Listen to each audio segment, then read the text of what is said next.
Boa tarde a todos. Antes de mais nada, eu gostaria de agradecer ao professor Ivan Marques pelo amável convite. E coube a mim, então, a honra de apresentar a professora Telê, que é uma professora da pós-graduação da literatura brasileira, né, aqui da nossa faculdade, e também é professora emérita do Instituto de Estudos Brasileiros, aqui da universidade também.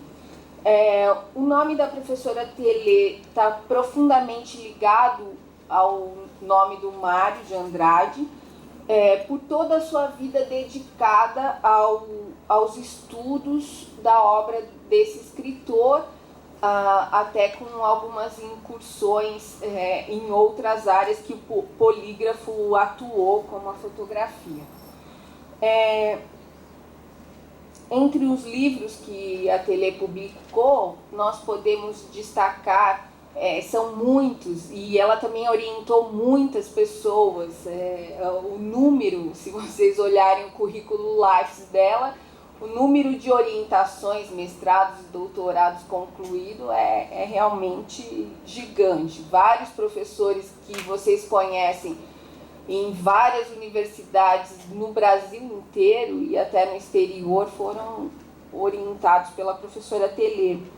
E entre os inúmeros livros publicados dela, nós podemos destacar o trabalho que ela teve recentemente com a edição da obra de Mário de Andrade para uma editora que foi a Nova Fronteira do Rio de Janeiro, que foi uma editora que fez um acordo com a família do Mário de Andrade para que as publicações fossem feitas, então, sob os cuidados de coordenação da professora Telê. Então, foi um trabalho bastante extenso, mas a qualidade dessas publicações foi realmente muito cuidada. Também podemos destacar o trabalho dela, da edição crítica do Macunaíma, que é um ícone em edições críticas. A nova edição do Turista Aprendiz, que foi feita agora em 2015 para o IFAM. Ela coordenou um projeto temático na FAPESP, IEB e FEFELESH, que estudou os manuscritos, a correspondência e a marginalia desse escritor, Mário de Andrade também. O trabalho da Telê valoriza muito as fontes primárias e provavelmente é desse viés que veio o interesse dela pelo estudo do processo de criação, né? Então, a Telê é uma das pessoas que no Brasil se tornou uma das pessoas que iniciaram o estudo de crítica genética no Brasil. Então, sem mais delongas, então, passo a palavra para ela. Muito obrigada, Tatiana. Eu me sinto muito honrada e muito contente de estar aqui com vocês nesse terceiro seminário, e esse convite eu ponho entre os acontecimentos importantes do meu trabalho, porque eu acho que vale sempre muito se conversar com os jovens, com os estudantes. Esse tema que eu trago ao terceiro seminário do curso de pós-graduação em literatura brasileira é um tema de multiplicadas faces, no qual os assuntos ultrapassam e muito o espaço e o tempo de uma aula. A amplitude desse tema, posto que se liga à obra de um polígrafo, obra vasta, faz com que eu me restrinja à parcela da obra do literato. E nessa parcela eu tome a criação do artista apenas. Editar Mário de Andrade implica, ao meu ver, história e análise, e eu divido esse trabalho em duas chaves. Se você puder. Eu tomo como mote estes versos do Lundo, do escritor difícil, um poema escrito em 28, que faz parte da Costela do Grangão. Os versos são esses. Eu sou um escritor difícil, que muita gente enquisila.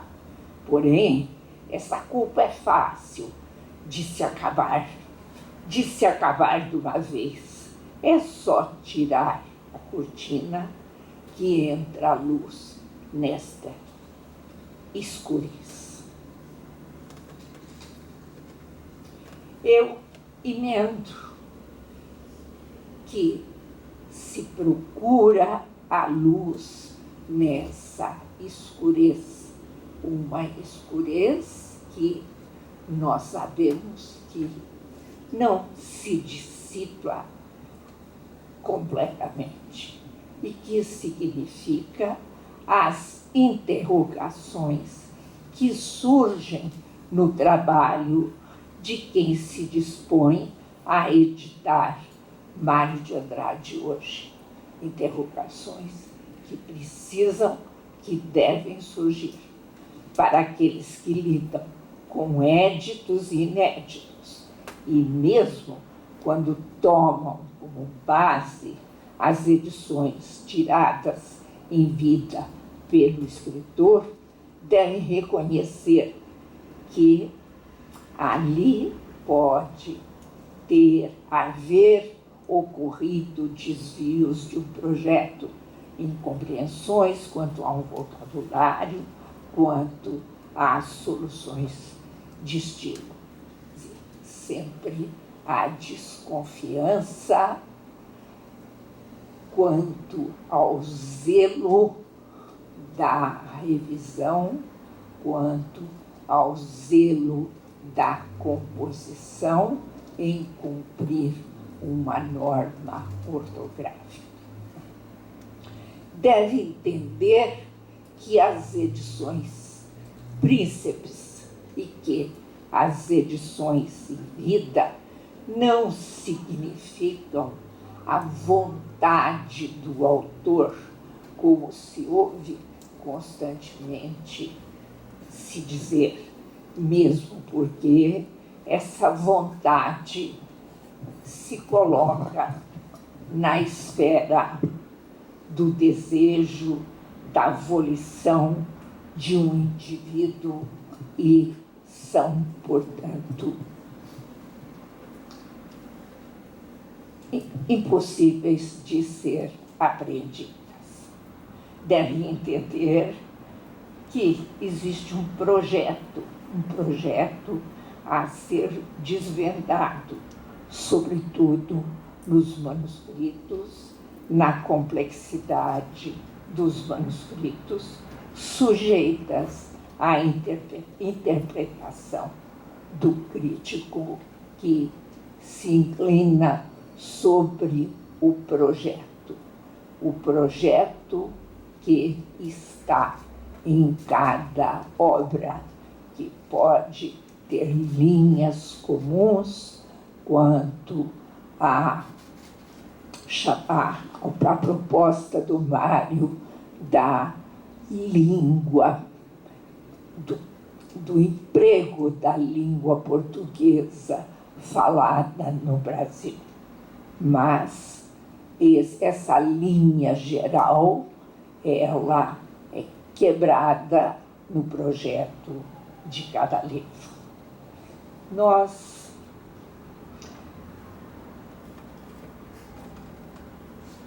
vemos que Mário se sabia um escritor difícil. Eu estou puxando desses versos, essa expressão, para que ela sirva ao nosso raciocínio. E esse escritor se manifesta nas edições em vida que vão do primeiro livro de 1917 até fevereiro de 1945, quando morre Mário de Andrade, já tendo engrenado o seu projeto das obras completas. Só um adendo, sendo que essa primeiro livro publicado foi um livro que foi publicado com pseudônimo. Então, nós vemos que em 17 nós temos um autor desconhecido, não é apenas um autor novo, é um autor desconhecido. Quem é esse poeta? Mário Sobral, um poeta que se esconde num pseudônimo, Mário Sobral, acredito eu, que venha da leitura encantada que nessa época ele realizou de um poeta, então, na cabeceira de muitos escritores, o português simbolista Antônio Nobre, arrojado nas suas construções, buscando ritmos no poema que se ligavam também à música. Mário Sobral edita com as suas economias um livro que se chama Há uma Gota de Sangue em Cada Poema. Todos esperavam poemas vinculados ao parnasianismo, à temática do parnasianismo ou do simbolismo. De repente, surge este livro que trata da guerra e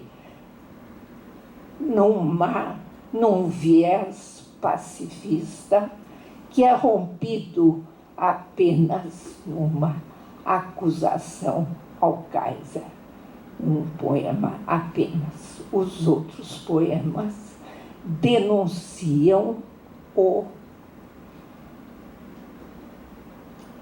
aspecto desumano das guerras, o absurdo das guerras, e não tratam o alemão como um inimigo. E Há uma Gota de Sangue em Cada Poema trazia uma rima arrojada, o vento com seu ou, marcada por uma onomatopaica. Isso, na época, não era absolutamente esperado. A crítica louvou a grandeza de alma do poeta, mas apontou esse arrojo seu como uma inconveniência. O livro, o livro foi não só pago com as economias do Mário de Andrade, numa gráfica que absolutamente não era uma editora, apenas imprimia os livros, e há cartas, há depoimentos dele, as cartas, do seu trabalho em acompanhar a impressão e acompanhar a execução desse projeto que mostrava a gota de sangue pingada em cada poema. A gota de sangue que, como vocês veem, ela é uma gota estilizada, muito bem elaborada, muito bem sacada. Vocês já viram penas de caneta daquela que se mergulhava no tinteiro? Então, essa gota, ela é desenhada com um pequeno aperto, um pequeno pescoço, como se fosse uma pena ao mesmo tempo que uma gota de sangue.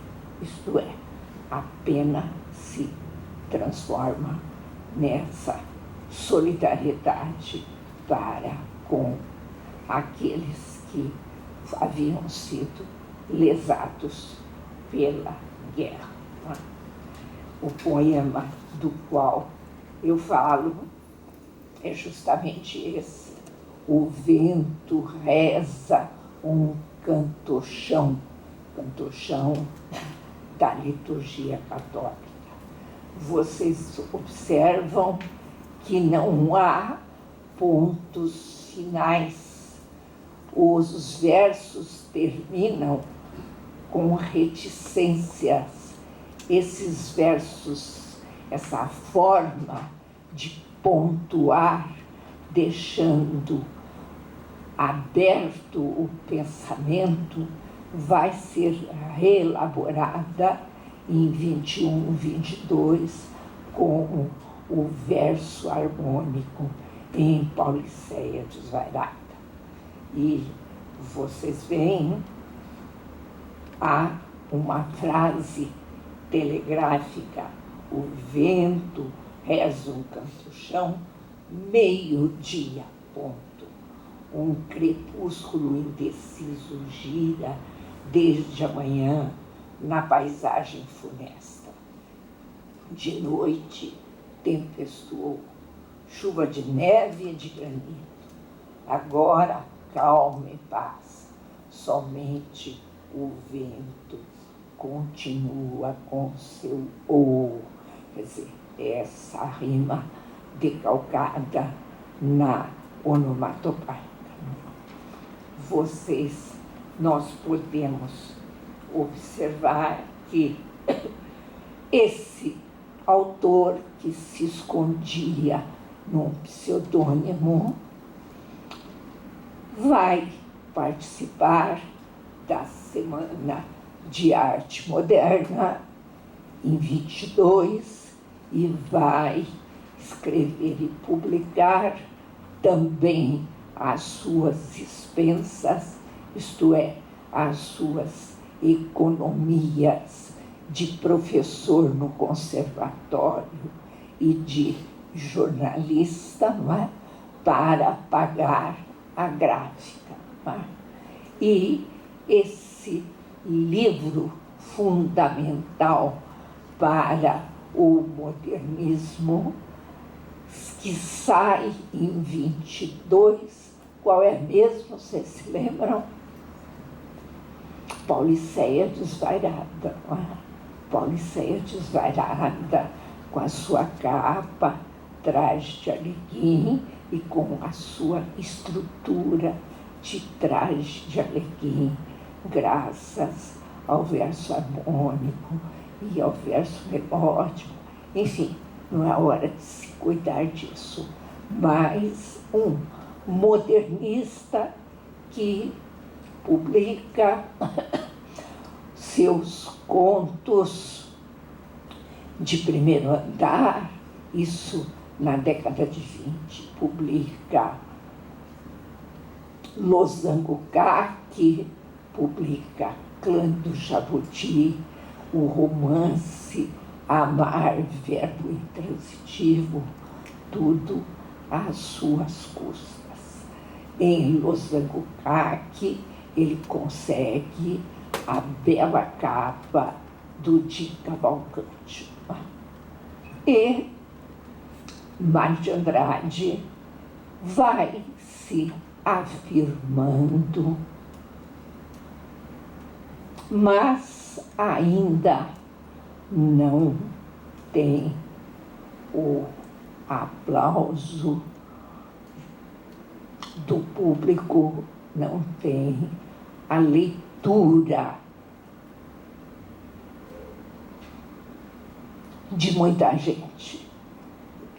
Em 28, nós estamos dentro daquele racha entre os modernistas de 22, em torno de uma arte que pensasse o Brasil de uma forma crítica, que reunia Mário de Andrade, Oswald de Andrade, ou que considerasse o Brasil de um modo ufanista, sem crítica, que eram os verde-amarelistas e a corrente da Anta.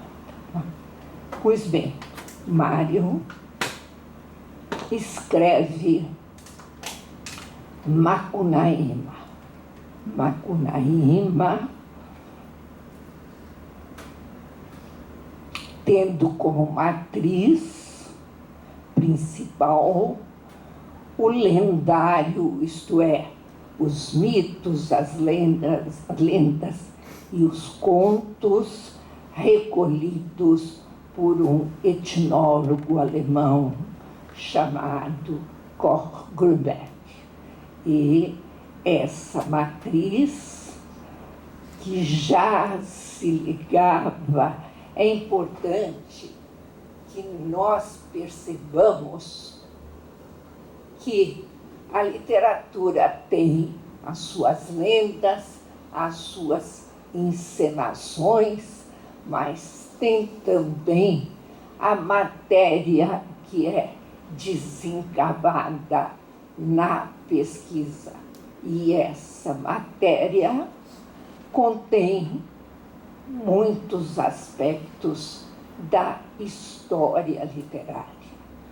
Macunaíma surge, penso eu, porque no grupo modernista existia uma figura que era a do historiador Paulo Prado, aluno do Capistrano de Abreu. E tenho para mim que vem daí e vem também, no caso do Mário de Andrade, leituras antigas, leituras de um neto de um escritor que se interessava por autores que falavam sobre o Brasil, que de algum modo legara tanto pouco na sua biblioteca, porque foi vendida em grande parte, a do avô do Mário, mas alguns livros que ali tinham permanecido. E esse aspecto, essa herança, entre aspas, se liga a essa pesquisa que os modernistas, sobretudo Mar de Andrade, Oswald de Andrade, Tarsila, empreendiam a respeito do Brasil.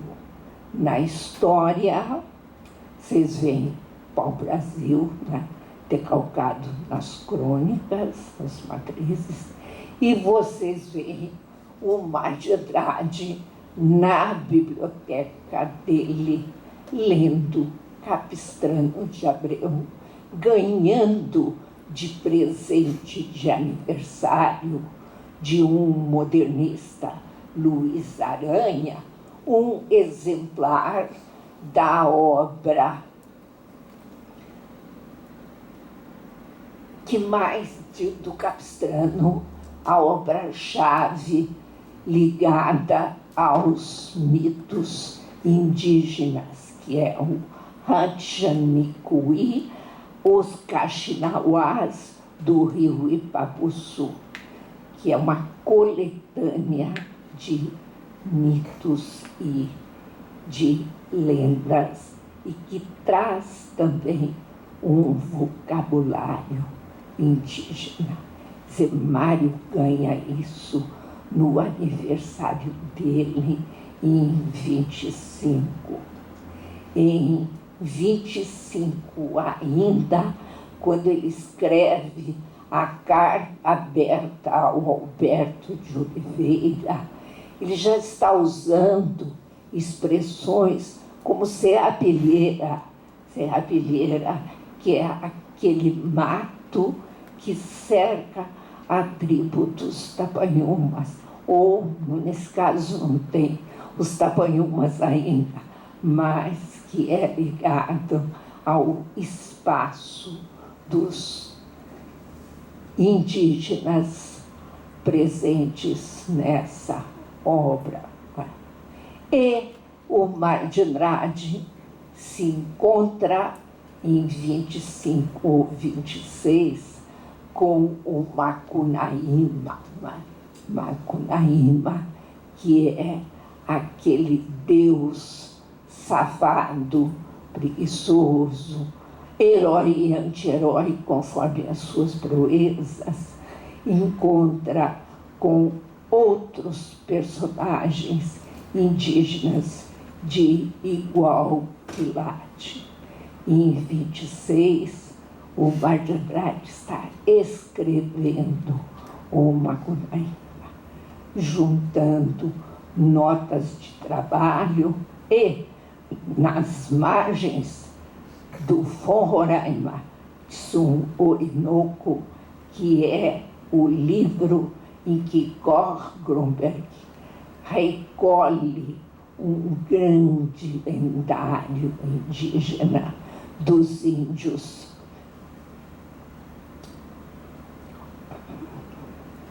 Taulipang, dos índios com quem ele havia convivido, Macuxis também, não é? E esse lendário que performa o segundo volume da obra, nesse volume, Mário começa a escrever o Macunaíma, quer dizer, na história do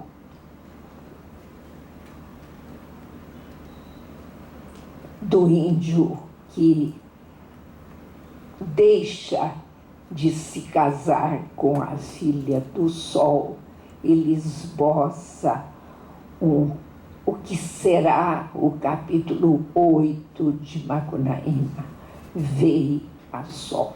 Não é? Então, em 26, ele já está escrevendo Macunaíma.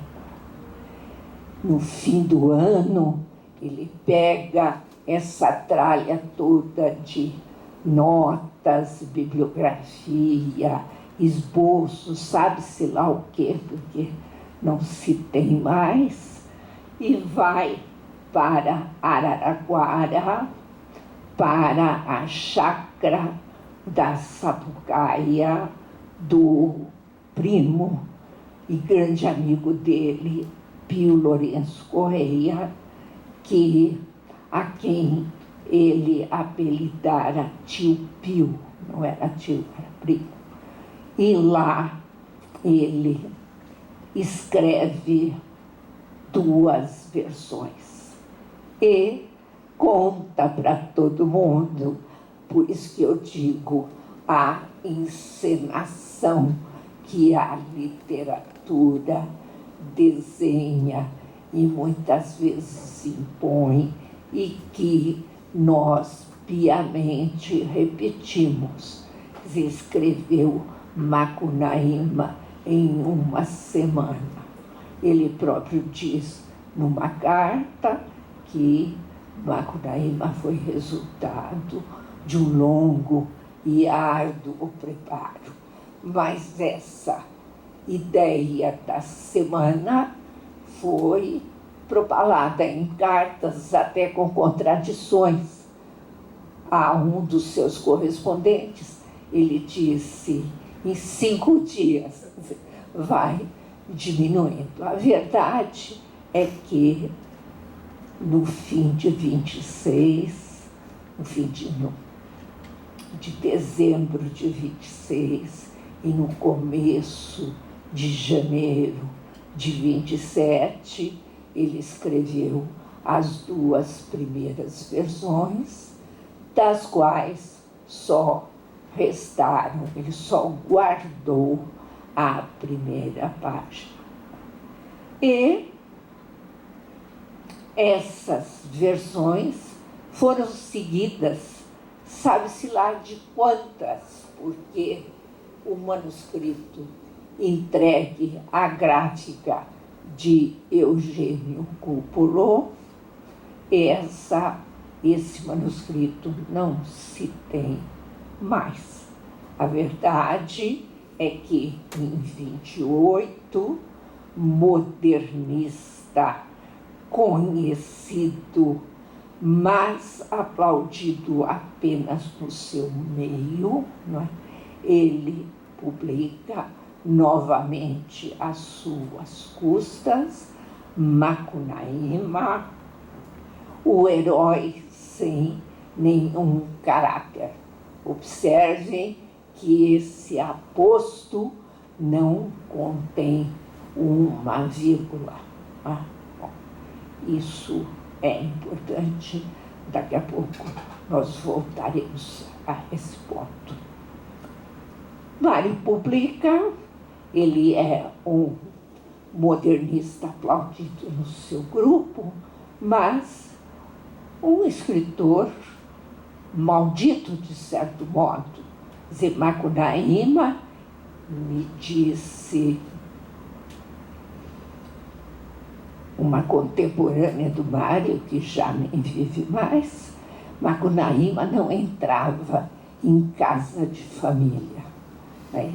E de tal modo que o episódio das 3 normalistas, que o Macunaíma canta às menininhas da Escola Caetano de Campos, das meninas filhas de família, não é? Esse episódio, tamanha é a pressão que ele se sente obrigado a expurgar. Bom, então, vocês têm edição em vida, edição que tem fundo branco e letras e o título em vermelho. Mário guardará isso. Esse modernista, aos poucos, vai se afirmando e vai conseguir que editores o procurem. Mas, quer dizer, esses editores, como todos os editores, aliás, não é? Prestam, como todos, acho que não, prestam pouca atenção ao texto. Não é? E nós vemos na década de 40, quando no Rio de Janeiro um editor francês, refugiado porque era judeu e escapava à perseguição na Europa, Max Fischer monta a Amerique Edite e procura editar o Madjapati. E procura de tal forma que o Mário se irrita com isso, porque deseja que ele se torne seu autor exclusivo.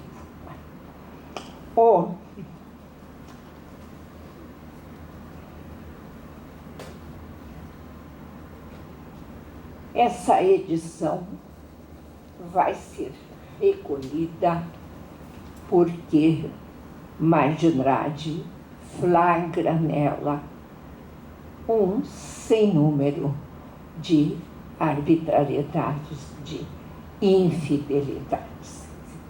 Ele manda recolher e, a essa altura, ele está já se ligando àquele que será o seu editor, José de Barros Martins, da editora Martins de São Paulo.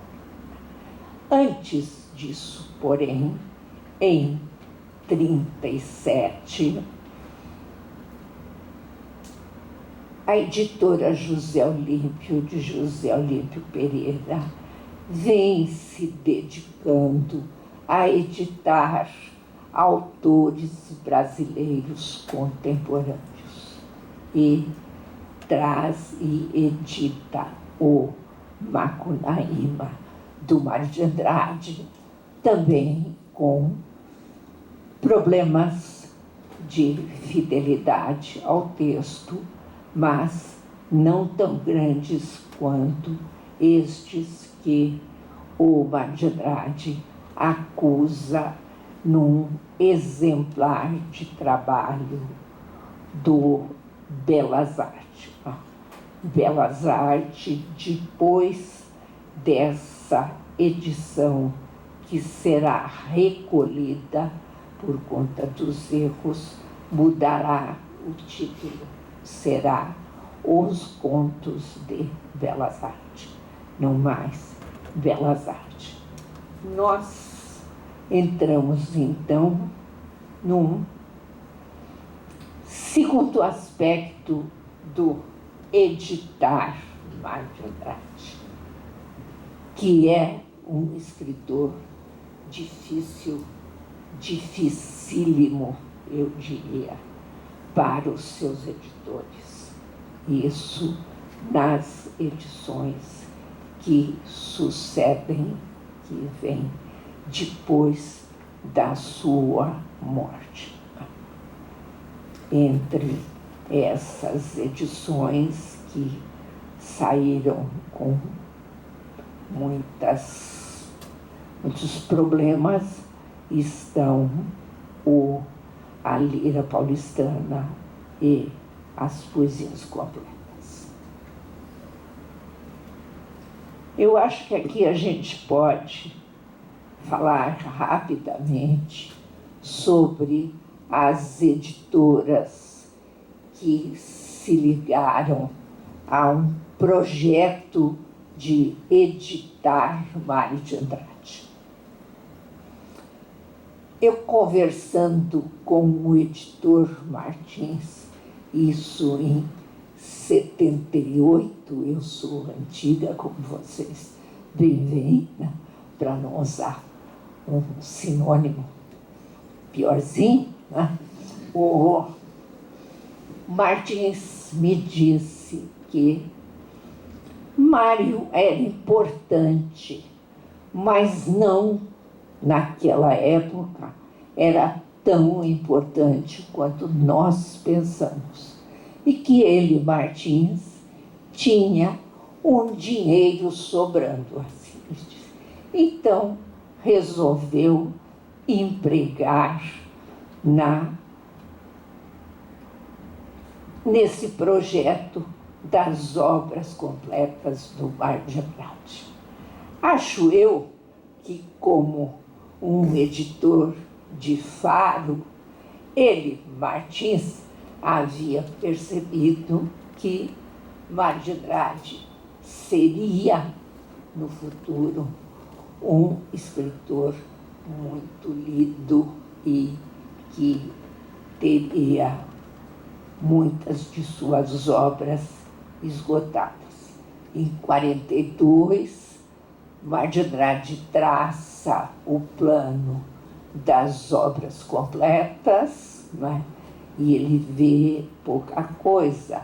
Vê os Filhos da Candinha, vê o Macunaíma, que ele não chega a abrir o livro, e escreve do lado, na capa, que esse livro deveria ser ainda emendado. Esse é o primeiro editor que trouxe um projeto para obras, para publicar, divulgar a obra do Mar de Andrade. Outro editor vem muito tempo depois, que se liga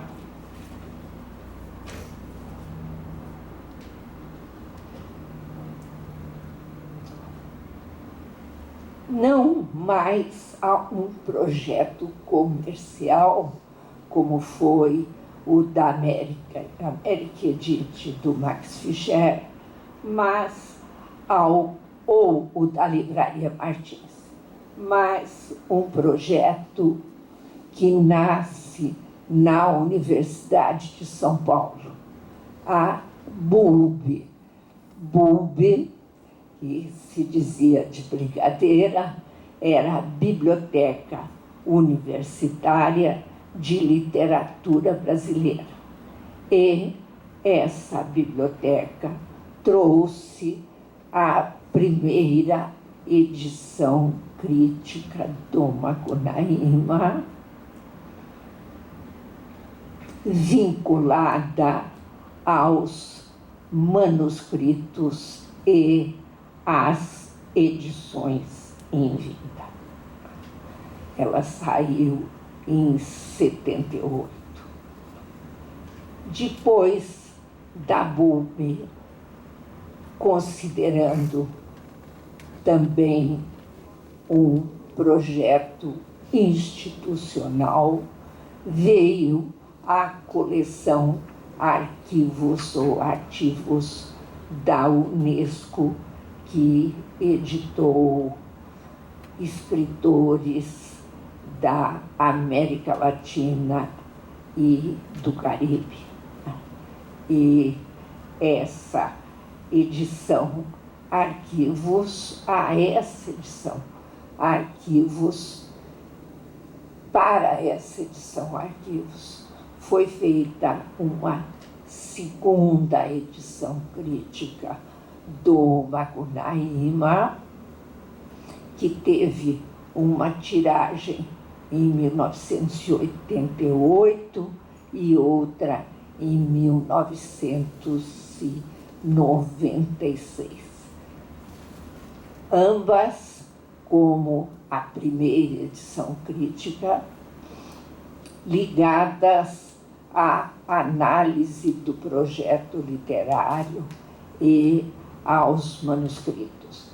Essas edições já se beneficiaram da crítica genética na análise dos manuscritos, tanto quanto a anterior, de 78, apresentaram não apenas o registro das variantes, mas a identificação dessas variantes, se eram acréscimo, supressão, e procurando entender a razão estilística ou estrutural dessas variantes, né? Por exemplo, a questão que eu abordei há pouco, por que tirar o episódio das três normalistas, né? E o último projeto foi esse, no protocolo que juntou a editora carioca Nova Fronteira Agir e o Instituto de Estudos Brasileiros. Vocês vão de perguntar por que a editora. Mário de Andrade, em vida, designou como seu editor José de Barros Martins. E os Martins morreu e os direitos autorais ficaram soltos, né? Ficaram descompromissados e a família se ligou à editora Nova Fronteira Agir, condicionando que as edições fossem feitas mediante projeto no IEB, um projeto que contemplasse a riqueza dos manuscritos. Essa breve história das edições eu passo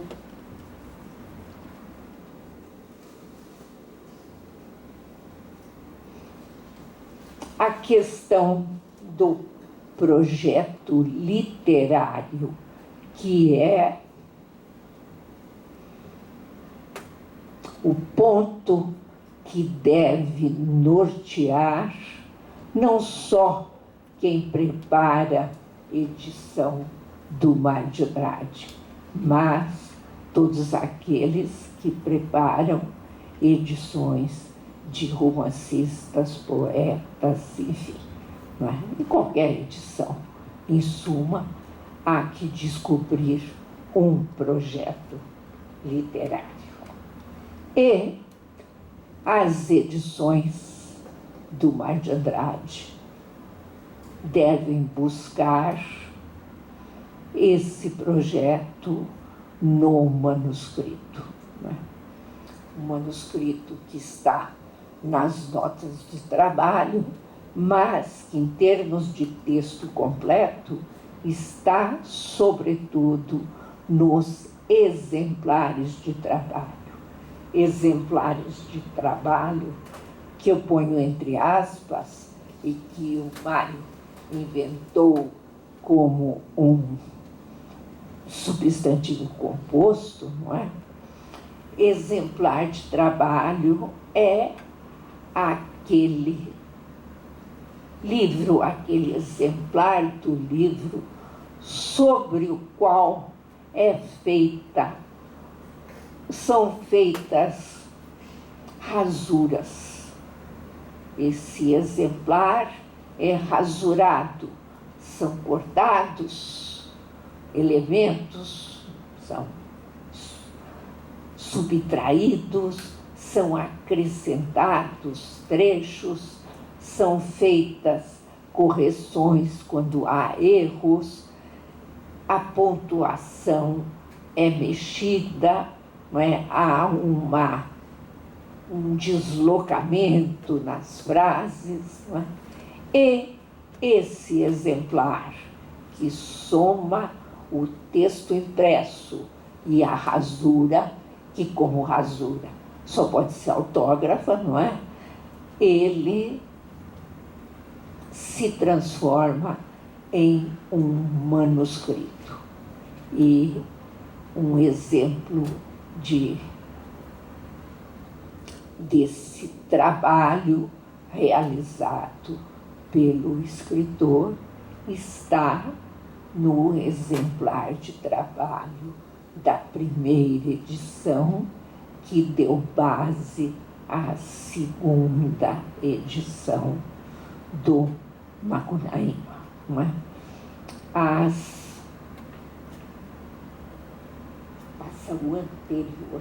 Esse mesmo, desculpe. Esse mesmo. Vocês estão vendo aí, eu peguei rasuras bem simples, vocês veem como no primeiro parágrafo há um acréscimo, não é?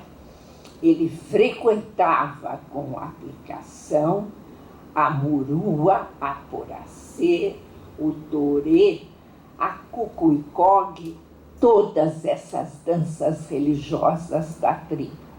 E é acrescentada na o bacororô. Por quê?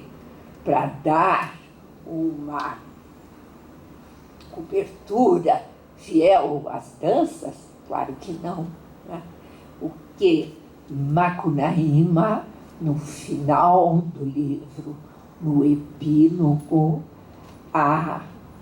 é definido o narrador, que é o rapsodo, que fala, que conta os casos e os feitos de Macunaíma na fala impura, numa narrativa que é canto e que tem a traição das frutas do mato.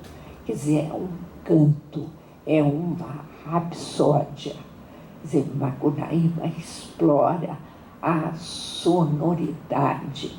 Então, esse acréscimo, ele nos dá, ele se liga profundamente ao ritmo da frase. Quer ver? Leiam comigo. Porém, não.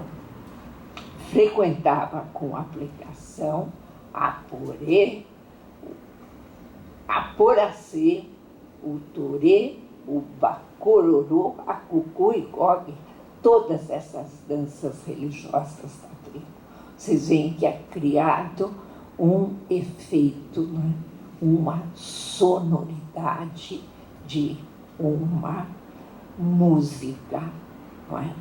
Tribal, de uma música indígena. Então, aqui nós temos uma outra versão, né?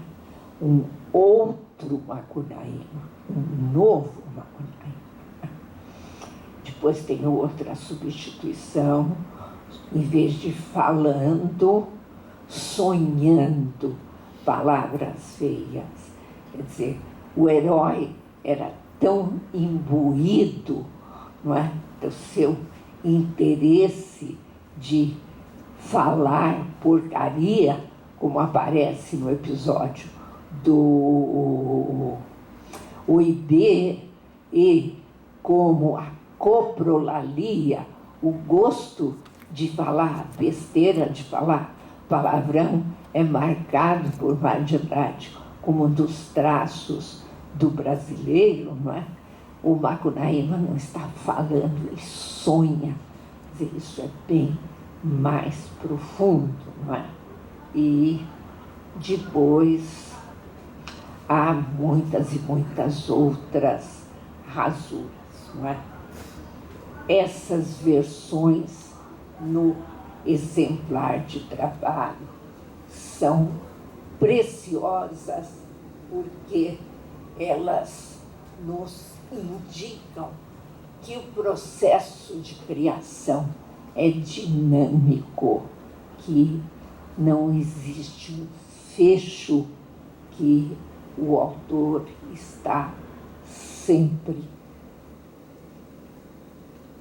aumentando, mudando, transferindo. O texto é, de algum modo, sempre inacabado. Por isso é um engano, um ledo engano, dizer que uma versão definitiva. Não existe texto definitivo. Existe texto definitivo quando o escritor entrega para o editor e vira as costas e não se interessa mais. Não é? Mas quando há esse trabalho constante, não é? O texto está sempre em progresso, está sempre num trajeto, não é? E essa marca que nós temos que explorar aí, na gênese do texto, nos leva a análises para se fazer, para se elaborar edições fiéis. Edições fiéis que não são também fechadas. A edição que eu faço, outra pessoa em contato com o manuscrito pode fazer diferente. Por isso que edição fiel e edição crítica é uma questão autoral, né? Uma parceria que o escritor nunca quis, que se pudesse, mandava a gente plantar batata. Então, vocês veem outro exemplar de trabalho, que é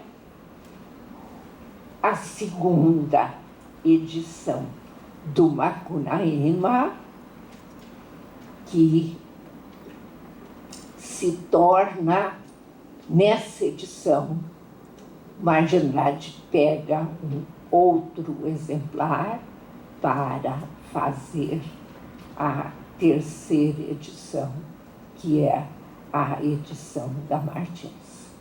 Essa edição, que sai no fim de 44, ele recebe um exemplar, os livros tinham os cadernos fechados, não é? Nem foi passada a espátula para separar as folhas, mas foi escrito exemplar corrigido para servir a futuras edições, reedições, assinado M. E Macunaíma, até então, tinha o seu título sem um aposto definido pela vírgula.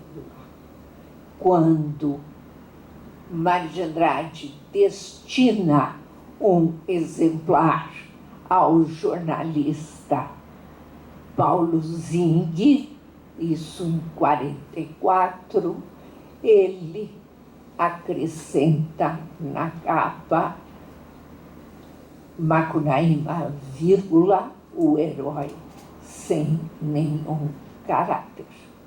Até então, até 2007, edições que se fazia, tanto a edição crítica, as edições críticas de Macunaíma, respeitavam, considerando um traço do projeto do autor, esse aposto sem a vírgula. A edição já na Nova Fronteira traz a vírgula, porque existe um documento que nos mostra essa vírgula num manuscrito. Não como vontade do autor, não, como um projeto que se materializa. Não é? E nós podemos pensar também que esse projeto literário, né, deve tomar uma atenção firme e forte no caso das edições de inéditos, de obras que ficaram inacabadas, que foram interrompidas pela morte do Mário de Andrade em fevereiro de 45. Eu preciso destacar um ponto importante, é que Mário de Andrade, polígrafo, não é? Quer dizer, era um crítico de música, era um historiador da música, historiador da arte, um crítico literário, era até fotógrafo.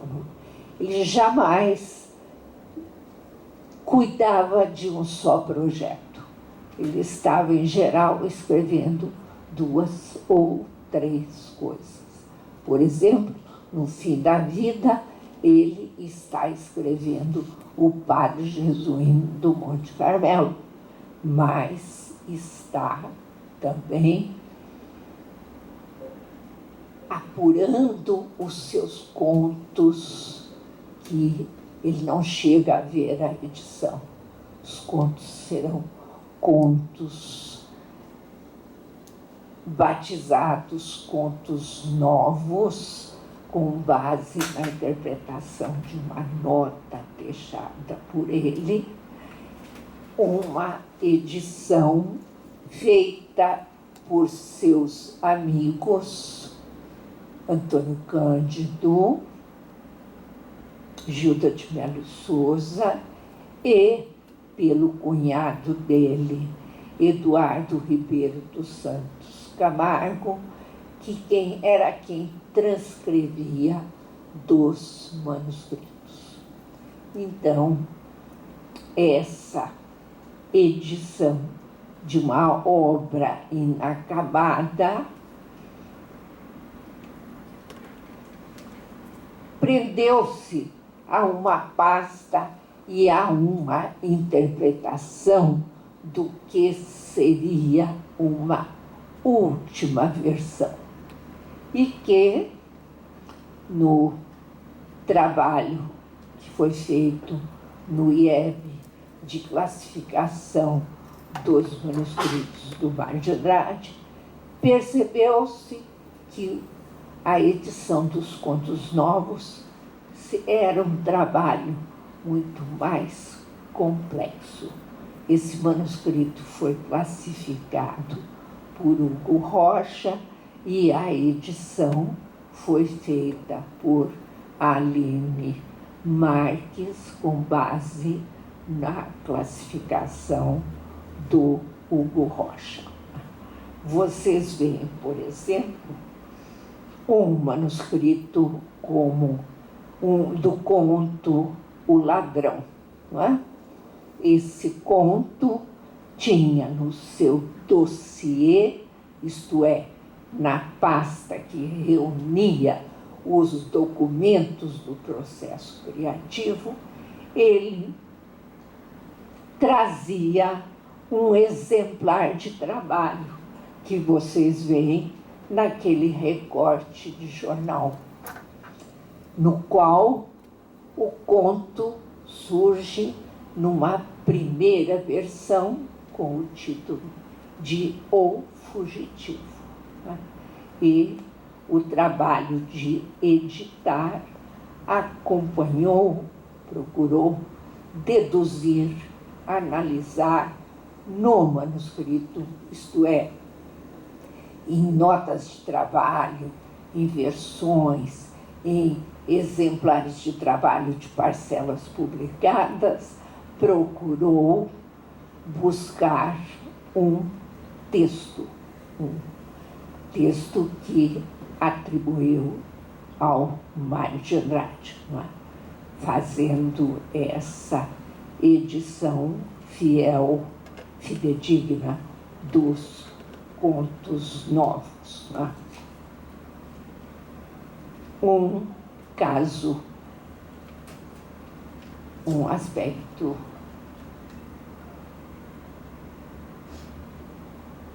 que realmente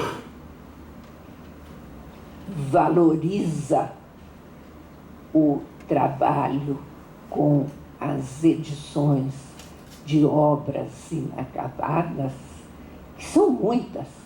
Quer dizer, Jesus no Monte Carmelo não era uma obra acabada, apesar da publicação póstuma pelo Sfam, mas havia Balança Trombeta e Bateu Chip, uma novelinha que começou a ser escrita em 27.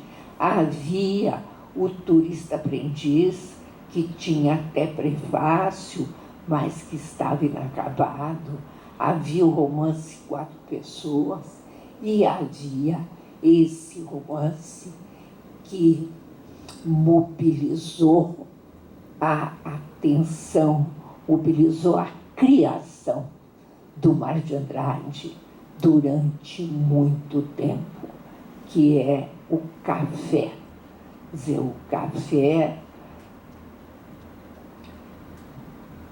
A Tatiana fez uma edição genética, que foi a tese de doutoramento dela. O que significa uma edição genética? Significa a organização de todos os manuscritos, interpretando e classificando um trajeto, para depois, na versão, tomar a versão final e publicá-la como uma edição fiel.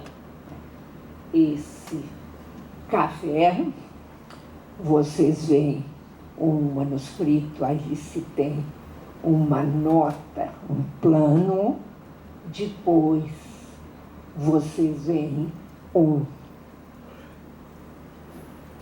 plano muito bonito, porque ele tem o desenho que estrutura esse romance, né? Quer dizer, o desenho que é manuscrito também, né? Eu vou pedir a Tatiana, porque eu acompanhei esse trabalho com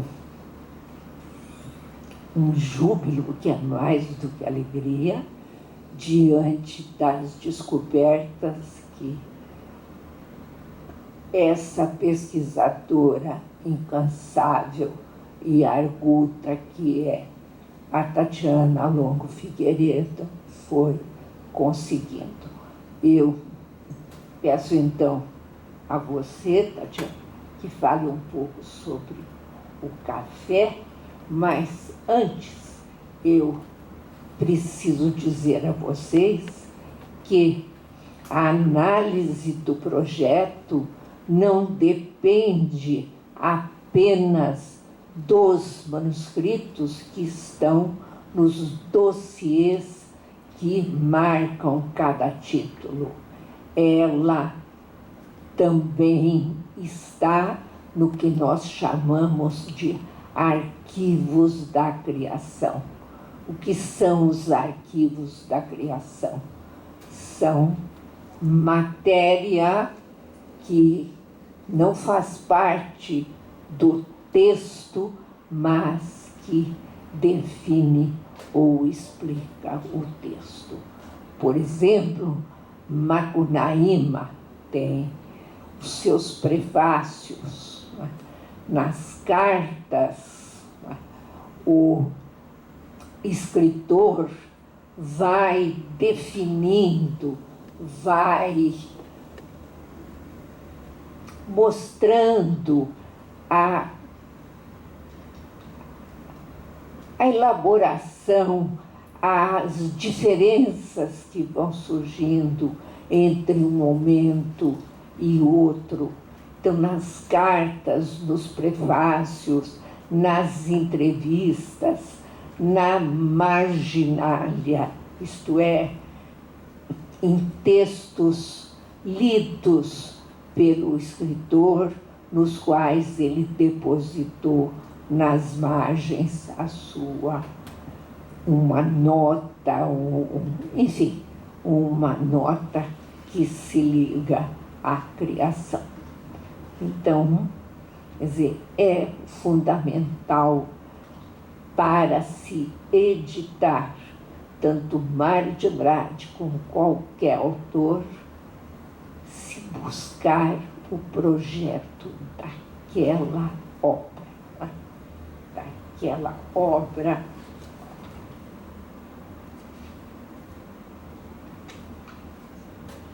que, enfim, é diverso do projeto que norteou outras obras. Eu peço, então, a Tatiana que nos fale um pouco sobre a obra inacabada, no caso, o romance Café. O caso do romance Café, ele se liga a um outro romance anterior que Mário de Andrade começou a escrever em 1925, depois desistiu, que se chamaria Vento.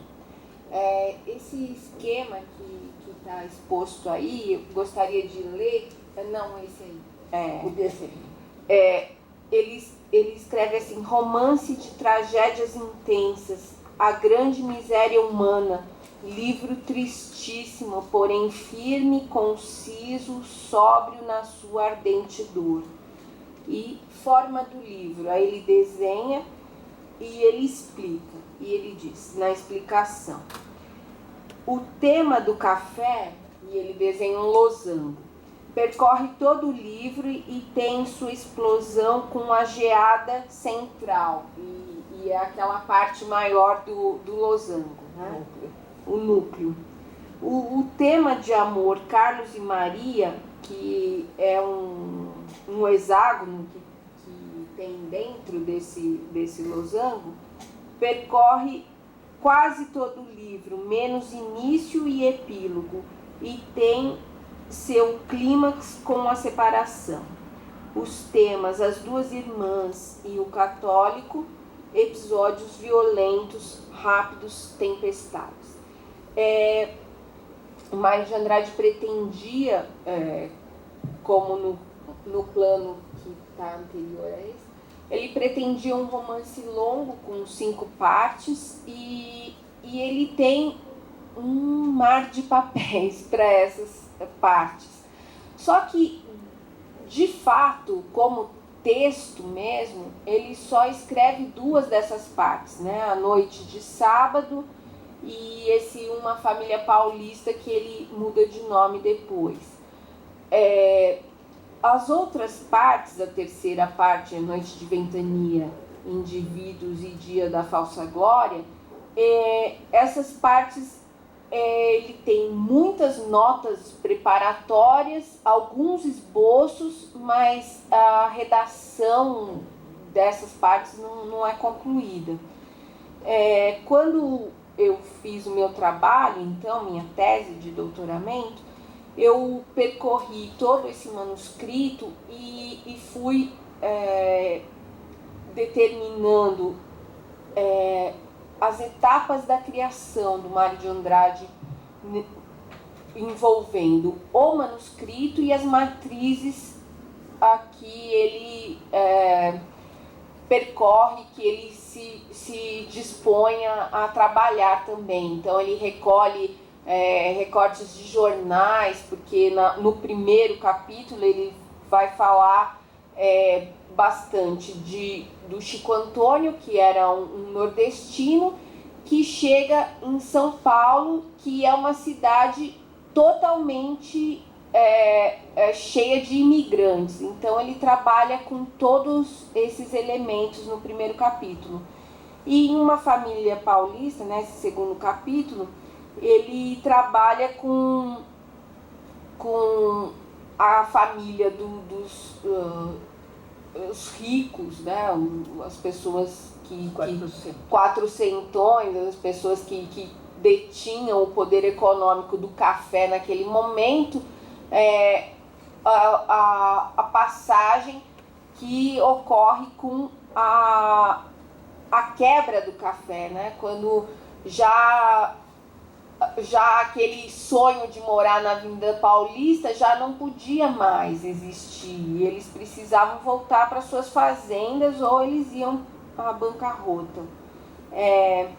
Então, quando eu publiquei esse romance para o grande público, eu só publiquei esses 2 primeiros capítulos, que ele tem redações, né, versões. O primeiro capítulo ele tem 3 versões de texto, e publiquei um pós-fácil à guisa de fim, né, de conclusão, que é o que ele escreveu para a vida do cantador, que é quando ele coloca esse personagem Chico Antônio, que é um nordestino coqueiro do Rio Grande do Norte, como a pessoa que tem em si os elementos de pureza e de sabedoria que ele queria demonstrar como um artista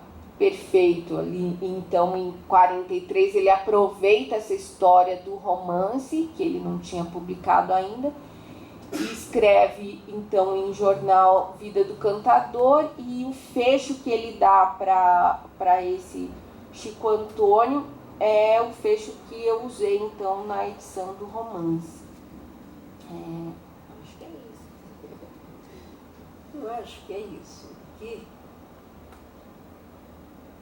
eu quero dizer ainda que esse trabalho de editar Mário de Andrade só pode ser feito dentro desse projeto da classificação dos manuscritos, que despertou, penso eu, vocações para editar Mário de Andrade. Marina Sá é uma delas que está cuidando, uma dessas vocações, que está cuidando da edição da poesia e Poetagem Bonita, um livro de crítica do Mário de Andrade, que está sendo reconstruído a partir dos seus fragmentos. Quer dizer, do mesmo modo, em 89, saiu o Dicionário Musical Brasileiro, trabalho no IEB, aí já não na área da literatura, mas o Mário de Andrade tinha deixara esse dicionário musical como uma pesquisa inacabada. Havia verbetes redigidos e outros apenas apontados. Oneida Alvarenga e Flávia Toni, cercados por uma equipe de jovens pesquisadores, puseram de pé esse dicionário, de acordo com o que foi entendido como projeto da obra. Então, eu penso que nós trouxemos aqui um pouco do que se pode viver em termos de trabalho com edições. Se pôde meditar, se pôde pensar a respeito do que cada obra nos mostrou enquanto um projeto que nós cuidamos de decifrar ou de acompanhar. Temos o limite de que somos o outro, não o autor. Aquele que se aproxima. Mário de Andrade tem um texto muito bonito, que é Distanciamentos e Aproximações. Somos, brincando com isso, como eu brinquei com o escritor difícil, brincando com distanciamento e aproximações. Somos os que se aproximam, mas que cuidam de entender essa distância inerente ao trabalho. Nós somos o outro, aquele que se aproxima. Quer dizer, não somos o autor. Decodificamos textos e caminhos de acordo com a análise que somos capazes de fazer. Outros talvez a façam diferente. Decodificamos caminhos, mas não nos vangloriamos de restabelecer a vontade de ninguém.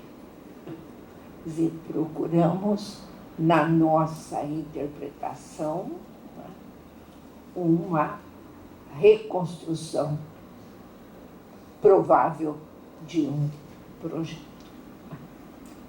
Muito obrigada, e nós ficamos as duas aqui à disposição do que vocês desejarem nos perguntar e o que nós pudermos responder. Muito obrigada.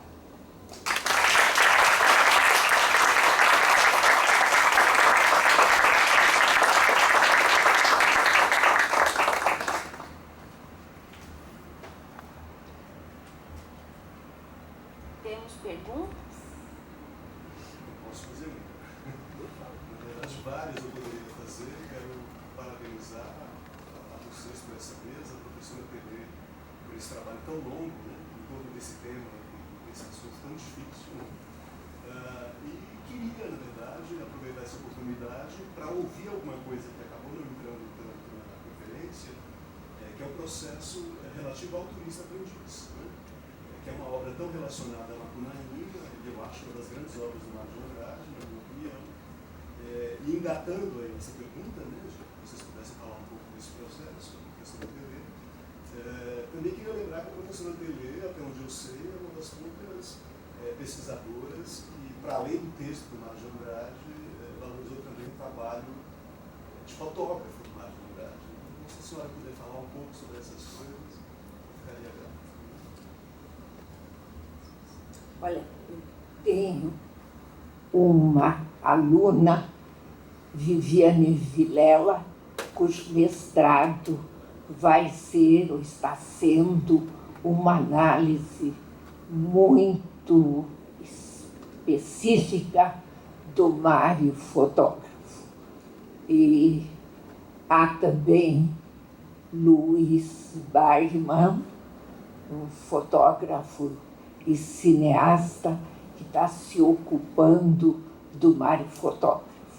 O que eu fiz foi uma primeira classificação das fotografias e uma análise e uma interpretação ligada à matriz principal do fotógrafo, que é a revista alemã de Darmstadt, que é Der Querschnitt, uma revista que ele assina em 24, antes, portanto, da viagem do turista aprendiz, e vai até 31 por aí. E nessa revista, onde há marginalia, isto é, notas da leitura dele, observa-se uma fotografia moderna, quer dizer, a fotografia enquanto arte, não a fotografia diletante, não é? A fotografia que mostra, por exemplo, pessoas de costa, não é? Que a fotografia que tem a sua parcela antropológica, porque mostra o trabalho de pesquisadores na África e na Ásia. E o Mário de Andrade havia visto, antes de viajar, quando ele encontra o Koch Gruber, o livro do Koch Gruber, de Roraima ao Orinoco, from Roraima, from Roraima zum Orinoco, ele, no terceiro volume, se não me falha a memória,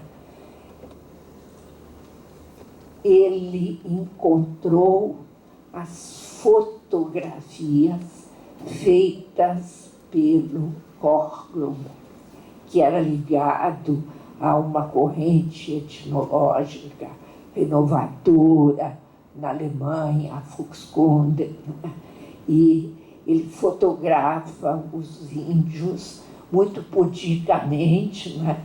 Os índios estão com as suas vergonhas estampadas, mas, de todo modo, ele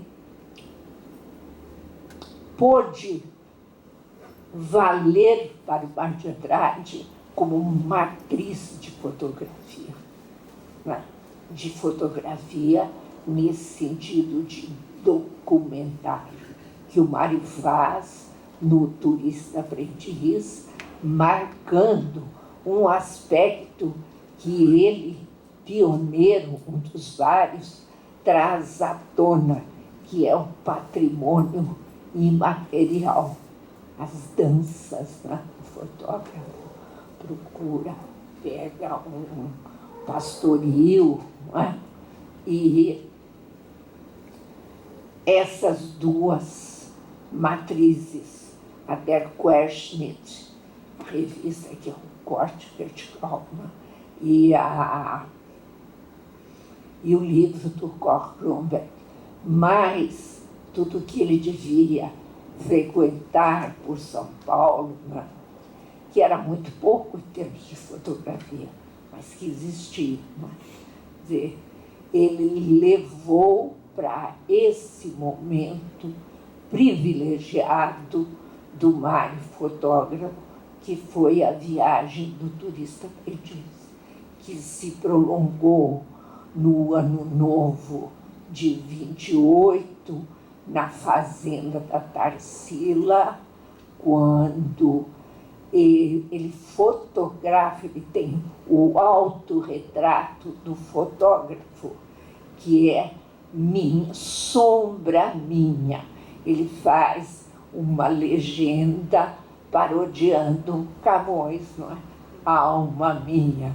Ali estava a alma do fotógrafo, na sombra a gente distingue a máquina na mão, a máquina fotográfica.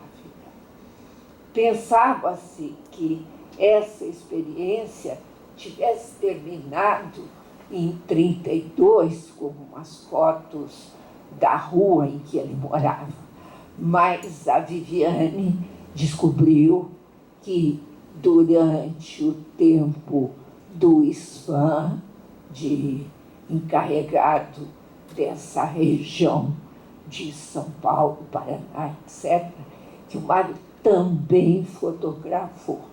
Quer dizer, ele foi companheiro do grande fotógrafo que ele escolheu para ser o profissional ligado ao SFAM, né, que recebeu, foi contratado para registrar os monumentos que estavam sendo estudados. Esse grande fotógrafo é o Germano Gräser, conhecido como o alemão, né, do ISFAM e do Departamento de Cultura.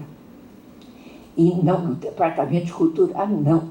No Departamento de Cultura, ele contratou outro fotógrafo importantíssimo, que é o Benedito Duarte, que fez aquelas fotos do rosto, vocês conhecem, do rosto do Mário de Andrade, iluminado por baixo, não é? O Benedito Duarte era um fotógrafo renomado, consumado, o que vocês quiserem. Mas houve esse convívio. Houve também a capacidade de entender a fotografia de arte, diante das fotogravuras do Jorge de Lima, que eram colagens fotografadas, né? E era um trabalho muito bonito, né? Existe um livro que o Instituto publicou, o trabalho da Ana Maria Paulino, né? E o turista aprendiz, Ivan, nós cuidamos dele naquele curso curtinho que nós ministramos o ano passado na área de brasileira, e estamos aí pensando num curso sobre edição do Mário de Andrade, e aí hoje a Tatiana ainda me disse, falamos sobre o turista, e eu disse a ela, o turista não, porque a gente vai ficar no repeteco, não pode. Mas eu acho que temos sim que focalizar, refocalizar alguma coisa. Não sei se eu respondi. Perfeito, obrigado. Tem mais alguma pergunta?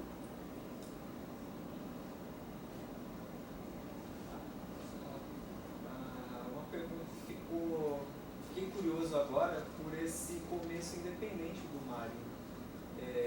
Não sabia desse dado, fiquei muito surpreso. E queria saber de vocês como que foi essa entrada do próprio Mário, fazendo a divulgação da obra, imprimindo no próprio bolso os seus livros, e como que o pessoal recebeu. Acho que foi dito na fala que ele era maldito, né? Não entrava nas escolas, Caetano de Campos pelo teor. Não, eu não disse isso. Não? Isso é um episódio do Macunaíma. Foi dito aqui como uma informação paralela que o Macunaíma não entrava em casa de família. A leitura a Caetano de Campos não. Imagine você que modernismo só foi estudado nas escolas na década de 50 como um assunto pioneiro.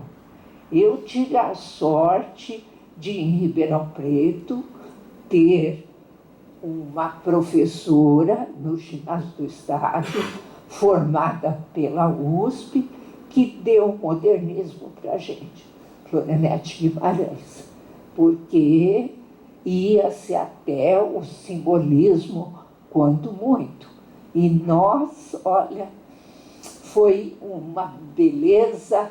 Nós líamos Drummond, Bandeira, Mário de Andrade. Naquele tempo a gente decorava poema e foi muito bom. Tene, eu queria complementar uma coisa que eu acho que nos escapa um pouco isso quando nós estudamos uma obra que é tão importante hoje para os estudos literários, que, por exemplo, a primeira edição de Macunaíma foi uma edição que imprimiu 800 exemplares. Né? E isso são todas as grandes obras icônicas para nós. A gente pensa, puxa, né? As pessoas liam. Eram poucas as pessoas que liam. valiam nada. O livro custava 5.000 réis e ia para as livrarias, mas era também vendido pelos próprios modernistas, né? Nas suas casas, que acabavam nem vendendo no fim. E era anunciado na revista de antropofagia, tem um anúncio, Macunaíma nas livrarias. Sim. Geralmente colocavam em consignação nas livrarias 2, 3 exemplares, e em algumas grandes livrarias da época, né? Isso é bastante interessante, um estudo sobre isso, né? A distribuição. Sobre a distribuição das obras ao longo do... Até, assim, eu acho que uma coisa interessante, né, são as revistas, né? Como você tocou no assunto da Claxon, porque as revistas, elas também eram pequenas, mas como elas tinham uma diversidade, podia ter um público um pouquinho maior, né? Mas ainda assim minúsculo. Hoje em dia, nós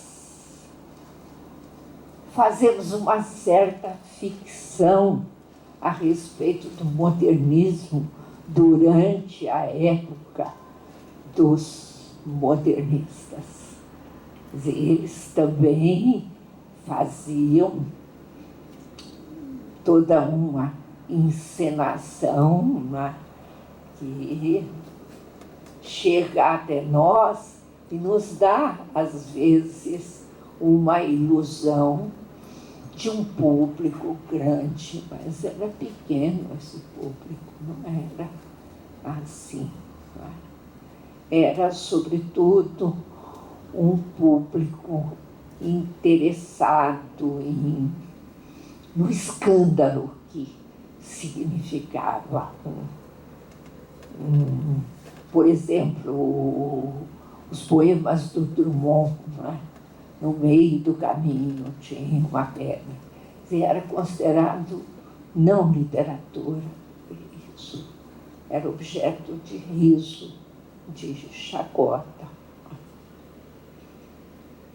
Agora, pouco a pouco, foi sedimentando, mas a gente tem que pensar que o parnasianismo foi muito forte, e até hoje ainda tem marca do parnasianismo. Foi muito longo. Isso é importante, né, Olívia, de investigar por que caiu no gosto do público, né? Ali está trabalhando com o parnasianismo nas leituras do Mar de Andrade. Está encontrando... Fala um pouquinho. Está encontrando Mar de Andrade crítico e poeta, aprendendo com os parnasianos a fazer soneto, né? E o Mário foi um grande sonetista. Ele não foi buscar o soneto do Camões, era o soneto do Alberto Oliveira. Ele diz numa carta que chorou quando o Bilac morreu, que ele, nos Mestres do Passado, o artigo em que 21, que em 21 ele se declara modernista, né? Primeiro o Oswald o chama de meu poeta futurista, depois ele escreve Os Mestres do Passado. É uma declaração desse tipo: eu sou um modernista, né? Esse Mar de Andrade, numa das cartas, diz que carregou a mão no artigo, porque, e a marginalia dele mostra tanto, um crítico severo, mordaz, não é? Flagrando todas as incongruências, tanto na versificação, mas sobretudo no vocabulário. Mas ao lado desse crítico mordaz existe uma reverência profunda, principalmente diante do Martim Fontes, né? O Vicente Carvalho, desculpa. Principalmente diante do Vicente Carvalho. Poemas do Alberto de Oliveira, e a gente descobre no Alberto de Oliveira, ou Alberto de Oliveira, matriz em determinados poemas da criação do Mário. Por exemplo, no Turista Aprendiz, aquele delírio fantástico, aquela sarabanda maluca, está num cortejo de Baco, no Alberto de Oliveira. É aquilo do prefácio interessantíssimo, sublinha muito bem.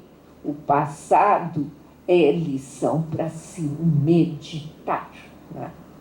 Não é arrasar o passado numa perspectiva futurista, mas é o crivo crítico, o tupi que toca o alaúde, né?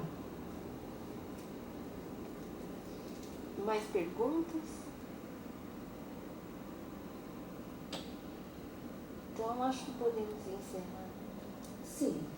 Agradecendo mais uma vez a presença e a paciência de vocês. Muito obrigada.